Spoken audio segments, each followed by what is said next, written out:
요한복음 9장의 사건은 어찌 보면 성경 이야기 전체의 축소판이라고도 볼 수 있습니다. 우리가 성경 드라마라고 하는 그러한 책을 쓰신 분이 있는데 마치 이 성경의 이야기를 한 편의 드라마로 본다면 이 요한복음 9장은 그 드라마의 여러 편의 회차로 완결된 하나의 드라마와 같다 볼 수도 있어요. 앞서 보았던 본문 1절부터 7절은 말하자면 이 드라마의 1회입니다. 예수님과 제자들이 길을 가다가 눈먼 사람을 만나는 것으로 시작이 되죠. 제자들은 눈먼 사람의 고통을 보면서도 그저 이 사람이 왜 이런 형편에 이르게 됐는가 그 원인만 따지지 그 맹인을 위해서 뭘 할 생각은 하지 않습니다. 하지만 예수님은 그의 고통과 아픔을 긍휼의 마음으로 보시죠. 그리고 예수님은 눈먼 사람의 시력을 회복시켜 주십니다. 이렇게 행하심으로써 예수님을 보내신 아버지의 일을 그리스도께서 행하신 것이죠. 그래서 하나님의 영광을 나타내고자 했습니다.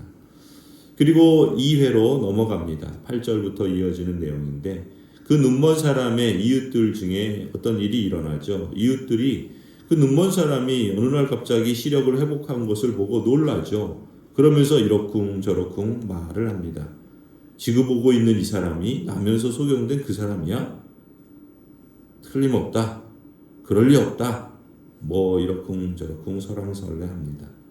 그들은 고침을 받은 사람 주위에 모여들어서 질문을 퍼붓죠. 누가 이렇게 했냐? 어떻게 했냐? 그는 어디 있느냐?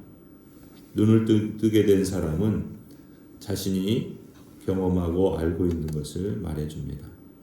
그리고 이제 이 드라마는 3회로 넘어가죠. 13절부터 이어지는 모습입니다.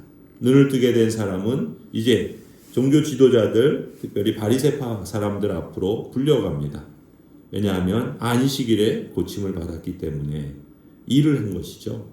그들의 전통에 의하면 안식일을 범한 중죄에 해당합니다. 그래서 바리새파 사람들은 눈살을 찌푸리면서 이 눈뜬 사람의 이야기를 듣죠. 바리새파 사람들의 관심은 그저 그 사람이 어떤 죄를 범했는가라는 것에 있었습니다. 그래서 그들 사이에 의견이 분분했죠. 이것이 하나님께서 행하신 일이라 이렇게 말하는 사람도 있고 그럴 리가 없다. 안식일에 그런 일이 있을 수 없다. 그러면서 반박하는 사람들도 있었죠. 바리새파 사람들은 결론을 내리지 못합니다. 그러면서 그 결론을 얻기 위해 오히려 눈뜬 사람에게 떠넘기죠. 눈뜬 사람은 예수님이 선지자라 이런 대답을 합니다. 눈먼 사람이 눈만 뜬 게 아니라 영적인 안목도 또 다른 변화도 눈에 띄게 된 것이죠. 눈을 뜬 사람은 믿음이 생기고 또 용기까지 얻게 됩니다. 그래서 11절에 예수라는 그 사람이라고 표현을 했다가 17절에서는 선지자라는 그런 고백까지 하게 되겠죠. 그러자 바리새파 사람들은 화가 나죠. 자신들이 쌍심지를 기고 부정적으로 보는 그 사람이 이렇게 선지자라는 말을 사람들에게 듣게 되니까 그 사람의 말을 받아들일 수 없었습니다. 그런데 그 사람은 눈을 뜬 사람이라는 말이죠.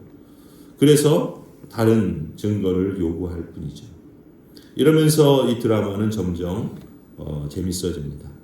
그리고 오늘 우리가 읽은 이 본문으로 이어지는데 18절부터 보면 눈뜬 사람의 부모가 이번에는 나와서 바리새파 사람들 앞에서 자기 자식이 눈먼 사람으로 지내다가 눈을 뜨게 되니까 얼마나 기쁜 일입니까? 너무나도 감사한 일이고 참으로 기적 같은 꿈 같은 일이죠. 그런데 바리새파 사람들은 정작 그 일로 인해서 이상한 눈초리로 보니까 이 부모의 입장에서는 두려움을 느낄 수밖에 없었습니다.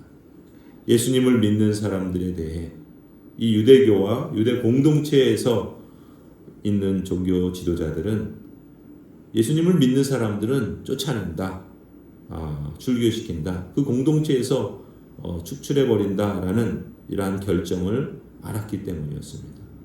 그래서 눈뜬 사람의 부모는 회당에서 쫓겨내고 그들의 공동체에서 왕따를 당하면 결국 그들의 생존이 위협받기 때문에 뭐라고 어떻게 표현할 수가 없었던 거죠. 예수님과 눈을 뜬 자신의 아들 모두에게 거리를 둘 수밖에 없었습니다. 공연히 이 일로 인해서 피해를 당할까봐 개입하고 싶지 않았던 것이죠. 그런데 이제 마침내 바리새파 사람들이 다시 등장한 겁니다. 바리새파 사람들은 눈먼 사람을 이제 압박하죠.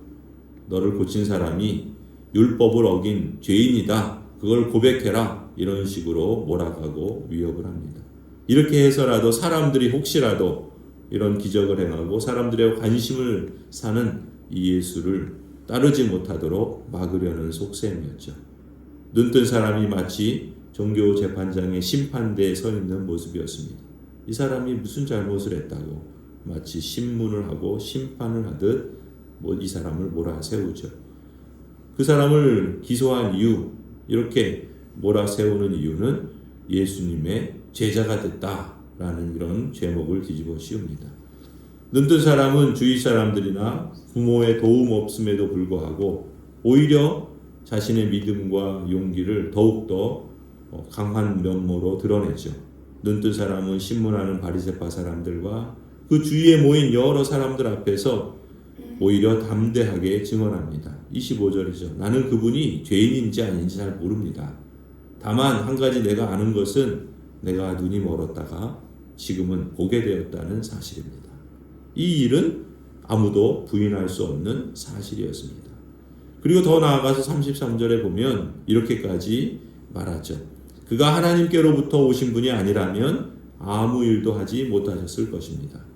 이것은 자신이 경험한 사건을 해석하고 그 사건을 해석함으로써 자신의 삶을 볼 뿐만 아니라 그 일을 행하신 분이 누구신가라는 그러한 눈을 뜨게 된 그러한 사람의 고백이라고 할 수 있죠.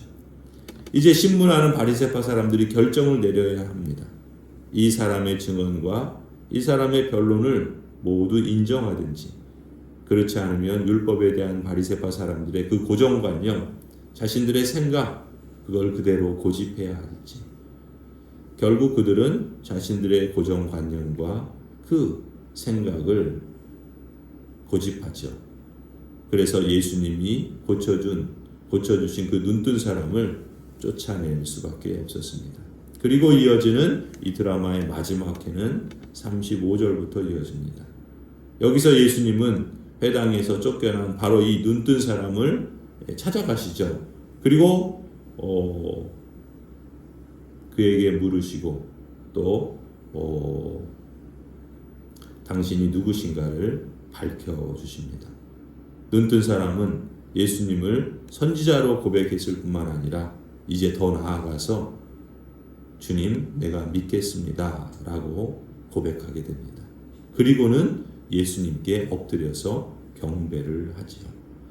이 미니 시리즈는 예수님께서 세상에 존재하는 것 자체가 바로 심판이 된다는 선언을 남기고 마무리됩니다. 41절에 너희가 눈이 먼 사람들이라면 도리어 죄가 없을 것이다. 그러나 너희는 지금 본다고 말하니 너희의 죄가 그대로 남아있다. 볼 수 없었던 사람들이 이제는 빛을 보게 되었습니다. 반대로 스스로 본다고 말하면서 빛을 소유하고 있다고 주장하는 사람들은 실상 보지 못하는 사람들입니다. 그리스도께서 오심으로 인해서 이 땅에는 두 가지 상반된 결과를 낳게 된 것이죠. 그분이 없는 삶이 어두움이라고 인정하는 사람들에게는 빛을 보게 해주시는데 그분 없이도 본다고 주장하는 사람들에게는 사실상 죄의 어두움 가운데 살고 있는 것이죠. 그렇다면 이 드라마는 우리에게 어떤 메시지를 주는 것인가? 이 드라마는 바로 예수 그리스도의 초림과 예수 그리스도의 재림 사이에 사는 우리들의 삶의 이야기를 그대로 보여주고 있다고 할 수 있습니다. 예수님께서 이 땅에 오심과 또 다시 오심 사이에 예수 그리스도를 믿는 제자들은 어떤 사람들인가? 아니 어떻게 살아야 하는가라는 것을 일깨워 주시는 것이죠. 그 삶의 모습이 바로 요한복음 9장의 이 드라마 속에 드러난다는 것입니다. 예수님께서는 우리들의 영적인 눈을 뜨게 하셨습니다. 그리고 하나님의 은혜와 진리를 참 빛을 보게 해 주셨습니다. 그렇다면 그 이후의 삶은 어떠해야 하는가라는 것을 우리에게 보여주고 있죠.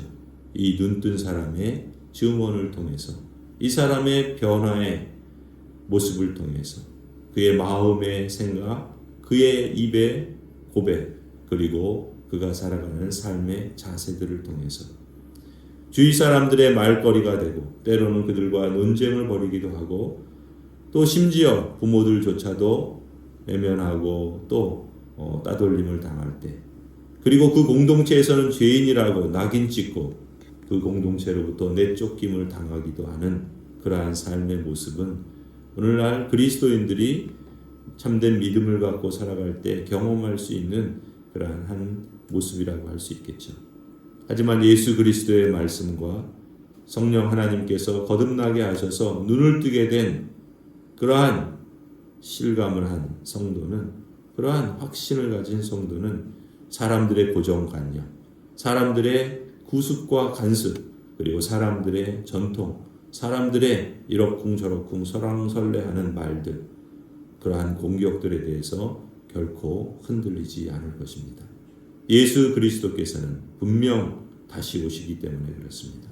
그분은 오셔서 그러한 믿음의 고백과 그러한 삶을 살아가는 사람들을 받아주실 뿐만 아니라 위로해 주실 뿐만 아니라 기꺼이 영광의 그 나라에 약속하신 대로 맞아 주실 것이기 때문에 그렇습니다. 그렇기 때문에 우리도 이 눈뜬 사람의 모습과 같은 연약한 모습으로 내가 잘 모르겠지만, 그러나 하나님께서 내게 하신 일은 내가 분명히 아는데, 그러한 사실을 믿음과 용기를 갖고 선지자라 고백할 뿐만 아니라 주님이라 고백하며 주님을 엎드려 경배하는 그러한 삶, 그러한 삶이 하나님의 나라를 갈망하는 것이고, 또 그러한 삶을 우리는 그리스도께서 다시 오실 그날까지 하루하루 살아가는 그러한 증인의 삶이 되기를 간절히 소원합니다.